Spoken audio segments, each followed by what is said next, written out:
Students, today we will discuss next topic of chapter 3 electrochemistry and topic is conductance of electrolytic solution. Last video में nurse equations के numericals वगैरह करे थे। अब हमारा next topic आता है कंडक्टेंस ऑफ इलेक्ट्रोलाइटिक सॉल्यूशन। देखिए सबसे पहले कंडक्टर, कंडक्टर क्या होता है हमें सबको पता है। कंडक्टर्स किसे बोलते हैं बेटा? Conductor, conductor, insulator, semiconductor. Conductor किसे बोलते हैं? जिससे करंट पास होता हो, ठीक है, वो कंडक्टर कहलाता है। हमें सबको पता है substance that allow the passage of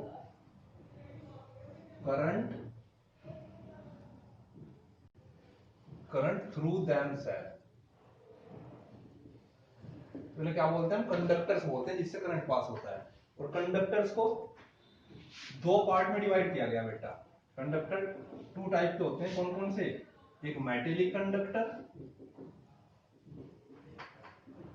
ठीक है, और second electrolytic conductor. Electrolytic conductor, metallic conductor को हम इलेक्ट्रॉनिक कंडक्टर भी बोलते हैं, इलेक्ट्रॉनिक कंडक्टर। और मेटेलिक कंडक्टर्स में जो हमारा करंट पास होता है वो थ्रू द इलेक्ट्रॉन्स पास होता है, और जो इलेक्ट्रोलाइटिक कंडक्टर में हमारा करंट पास होता है वो थ्रू द आयन होता है। इसमें तो किससे होगा? Through the ions, cation and anion.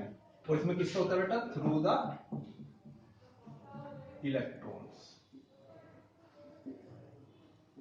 ठीक है। अब ये जो इलेक्ट्रोलाइटिक कंडक्टर्स होते हैं हमारे, इलेक्ट्रोलाइट्स, हमने 11th में पढ़ा था। इलेक्ट्रोलाइट उन्हें बोलते हैं जैसे NaCl जो वाटर में डालने पर डिसोसिएट हो जाते हैं अपने आयंस में। NaCl आयोनाइज हो जाता है Na पॉजिटिव Cl नेगेटिव में, और उसके डिसोसिएशन के बेस पर कितनी जल्दी डिसोसिएट होता है या कितनी देर में डिसोसिएट होता है, कंप्लीट डिसोसिएट होता है या इनकम्प्लीट डिसोसिएट होता है, तो उसके बेस पर हमने इलेक्ट्रोलाइट्स को दो पार्ट्स में डिवाइड किया था। कौन कौन से? एक स्ट्रॉन्ग इलेक्ट्रोलाइट और दूसरे थे weak electrolyte. Strong and weak electrolyte, जो कंप्लीटली डिसोसिएट हो जाते हैं इलेक्ट्रोलाइट्स, वो स्ट्रॉन्ग इलेक्ट्रोलाइट, और जो वाटर वगैरह या किसी एक्वस सॉल्यूशन में डालने पर कंप्लीटली डिसोसिएट नहीं होते या एकदम डिसोसिएट नहीं होते, वो हमारे क्या कहलाते हैं? वीक इलेक्ट्रोलाइट कहलाते हैं। तो ये तो थोड़ा सा कंडक्टर के बारे में हुआ। अब इस टॉपिक पर कुछ हमारी छोटी छोटी सी कई सारी डेफिनेशन है, आपने फिजिक्स में भी पढ़ी है। जैसे नंबर, तो स्टूडेंट्स इसमें कई सारे छोटे छोटे से हमारी डेफिनेशंस आती हैं, उनमें से कुछ आपने पढ़ रखी है। जैसे फर्स्ट होता है हमारा Ohm's law. Ohm's law mostly बच्चों को पता होगा, आपने 9th में पढ़ा था, प्रैक्टिकल भी क्या होगा ओम्स लॉ, कि किसी मेटेलिक वायर से जब हम इलेक्ट्रिक करंट पास करते हैं तो उसका पोटेंशियल डिफरेंस उसके करंट के डायरेक्टली प्रोपोर्शनल होता है। जितना ज्यादा करंट पास करते हैं उतना ज्यादा पोटेंशियल डिफरेंस होता है, यानी कि V डायरेक्टली प्रोपोर्शनल किसके होता है? I। V directly proportional to I। V क्या है यहाँ पर? पोटेंशियल डिफरेंस, और I क्या होता है यहाँ पर? करंट। या फिर हम इसे क्या लिखते थे बेटा? V is equal to I R। यहाँ R क्या होता है? ये R कहलाता है रेजिस्टेंस, ठीक। और R की जो यूनिट है, पहले I क्या होता है हमारा? I होता था करंट, और V होता था पोटेंशियल डिफरेंस, ठीक है। और इनकी जो यूनिट है, यूनिट I करंट की यूनिट क्या होती है? करंट की हमें पता है एम्पियर, ठीक है। पोटेंशियल डिफरेंस की क्या यूनिट होती है? वोल्ट। और R की क्या यूनिट होगी? R की होती है ओम, रेजिस्टेंस की ओम, इस तरीके से, ठीक है। तो ये इनकी यूनिट्स है। ये तो हो गया नंबर 1 ओम्स लॉ, पता था हम सबको। सेकंड होता है हमारा टॉपिक इसमें रेजिस्टिविटी।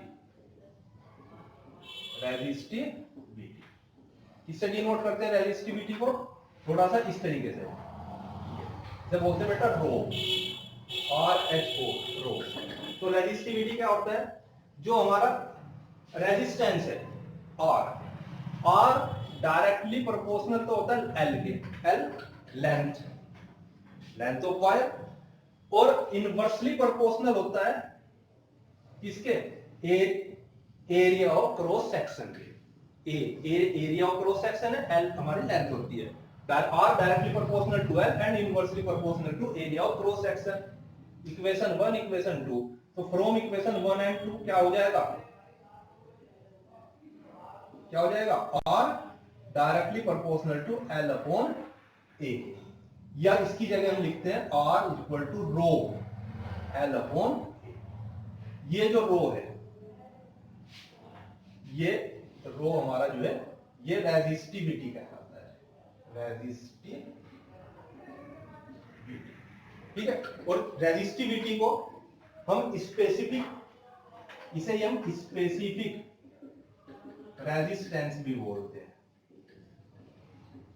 Specific resistance. अब इसकी जो यूनिट होगी, अच्छा एक चीज और, R equal to rho L upon A, if length जो है हमारी वो 1 सेंटीमीटर हो और एरिया 1 सेंटीमीटर स्क्वायर हो, तो बेटा किसके हो जाएगा, आर इक्वल टू हो जाएगा किसके, रो के, फिर आर रो के इक्वल हो जाता है।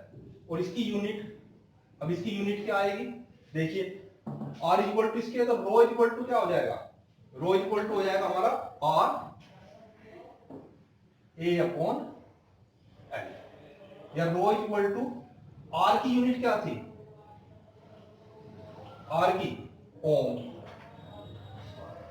ए की सेंटीमीटर स्क्वायर और एल की सेंटीमीटर, तो ये बन जाता है ओम सेंटीमीटर, यूनिट आ जाएगी हमारी, रो की जो यूनिट है ओम सेंटीमीटर, ठीक है। तो ये होता है resistivity. Now third is conductance, conductance, conductance को हम जी से रिप्रेजेंट करते हैं, कुछ बुक्स में सी भी दिया हुआ है, सी से भी रिप्रेजेंट करते हैं, तो जी या सी कहलाता है कंडक्टेंस। और कंडक्टेंस क्या होता है, रेजिस्टेंस का रेसिप्रोकल, मतलब 1 upon R is equal to G या सी। तो कंडक्टेंस जो है वो रेजिस्टेंस का क्या होगा, रेसिप्रोकल होगा, और यूनिट भी फिर इसकी क्या हो जाएगी, यूनिट ऑफ जी या C 1 upon R, R means resistance, और रेजिस्टेंस की यूनिट क्या थी, ओम, तो इसकी क्या यूनिट हो जाएगी बेटा, ओम इनवर्स, कंडक्टेंस की यूनिट हो जाती है ओम इनवर्स, जिसे हम मोह भी बोलते हैं, या फिर साइमन, इससे भी रिप्रेजेंट करते हैं इसे। तो ये हमारा कंडक्टेंस होता है। नेक्स्ट फोर्थ डेफिनेशन है हमारी, एक हो गया हमारा Ohm's law, second resistivity, third conductance, fourth is conductivity, conductivity, और इसे हम स्पेसिफिक कंडक्टेंस भी बोलते हैं। ये हमारा स्पेसिफिक रेजिस्टेंस था, ये स्पेसिफिक कंडक्टेंस है, और इसका सिंबल होता है ये थोड़ा इस तरीके से के टाइप, इसे थोड़ा सा लंबा खींचते हैं, कप्पा बोलते हैं इसे, कप्पा, कप्पा से डिनोट करते हैं। और कंडक्टिविटी क्या होती है, रेसिप्रोकल ऑफ रेजिस्टिविटी, जैसे कंडक्टेंस क्या था बेटा, रेसिप्रोकल ऑफ रेजिस्टेंस, वो तो कंडक्टेंस है, और रेसिप्रोकल ऑफ रेजिस्टिविटी मतलब 1 अपॉन रो, वो क्या होता है हमारा, कप्पा होता है, ठीक है, कंडक्टिविटी होती है। और या रो, रो का हमें बताइए, रो किसके इक्वल होता था, हमने बताया था, rho equal to R A upon L के, तो हम इसे ऐसे भी लिख सकते हैं 1 अपॉन आर, यहाँ ए अपॉन एल था तो अपॉन में, तो ये एल अपॉन ए बन जाएगा। तो ये हमारा के क्या कहलाता है बेटा, कप्पा, या इसे ही हम कंडक्टिविटी बोलते हैं। और इसकी यूनिट क्या हो जाएगी, इसकी यूनिट इसका, ये इसका रेसिप्रोकल है, तो इसकी जो यूनिट है हमारी, यूनिट ऑफ के इक्वल टू 1 अपॉन रो, रो की यूनिट क्या थी, ओम, क्या जी बेटा, ओम सेंटीमीटर, ओम सेंटीमीटर, तो क्या बन जाएगा ये, ओम इनवर्स सेंटीमीटर इनवर्स, ये हो जाता है कंडक्टिविटी। आप इसका एक स्क्रीनशॉट ले सकते हैं, डेफिनेशन आप बुक से लिख लेंगे इसकी। तो ये 4 डेफिनेशन हुई छोटी छोटी हमारी, Ohm's law, resistivity, conductance and conductivity. Now next is 5, number 5,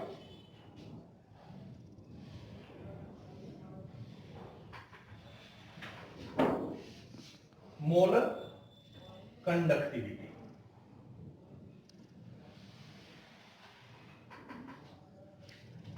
next बेटा? Number 5 is molar conductivity of electrolytic solution.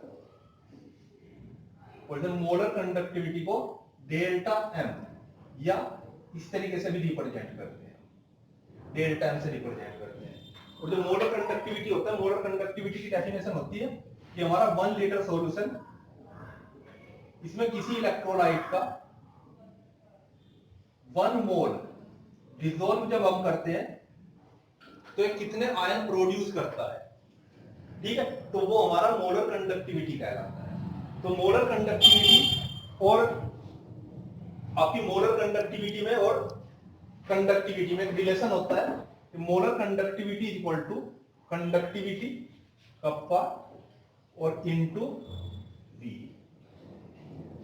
We जो है ये वॉल्यूम है, वॉल्यूम ऑफ 1 मोल का। वी होता है हमारा volume containing 1 mole of electrolyte, या ये बन जाएगा हमारा molar conductivity is equal to conductance into volume को हम कैसे लिखते हैं बेटा?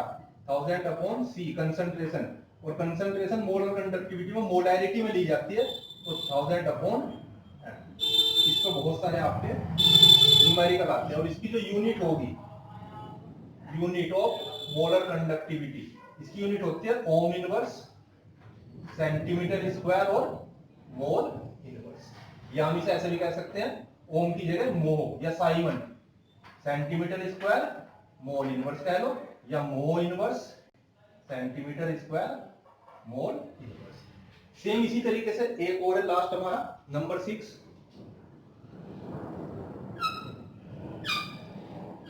ये मोलर कंडक्टिविटी है। एक होता है बेटा equivalent conductivity, equivalent conductivity of electrolytic solution. बस इसे डेल्टा ई क्यू लिखते हैं, एम की जगह मोलर कंडक्टिविटी में एम लिखा जाएगा, यहाँ पे ई क्यू लिखा जाएगा। और सेम प्रोसेस है बिल्कुल, बस यहाँ 1 मोल की जगह 1 ग्राम इक्विवेलेंट डिसॉल्व करते हैं। तो इसका जो फॉर्मूला बनता है, ये equivalent conductivity is equal to conductivity into E, और यहाँ पे आपका 1000 अपॉन सी, और यहाँ इक्विवेलेंट कंडक्टिविटी के लिए हमारा मोलैरिटी की जगह यहाँ पे नॉर्मैलिटी दिया जाता है, नॉर्मैलिटी बस। और इसकी जो यूनिट है हमारी, इसकी यूनिट क्या थी? Ohm inverse centimetre square mole inverse, इसकी यूनिट हो जाती है ohm inverse centimetre square equivalent inverse. फिर इस पर आपके न्यूमेरिकल्स है, बहुत सारे आपके फॉर्मूले हैं, ओम्स लॉ, रेजिस्टिविटी, कंडक्टिविटी, आपका कंडक्टेंस, मोलर कंडक्टिविटी और इक्विवेलेंट कंडक्टिविटी। ओके।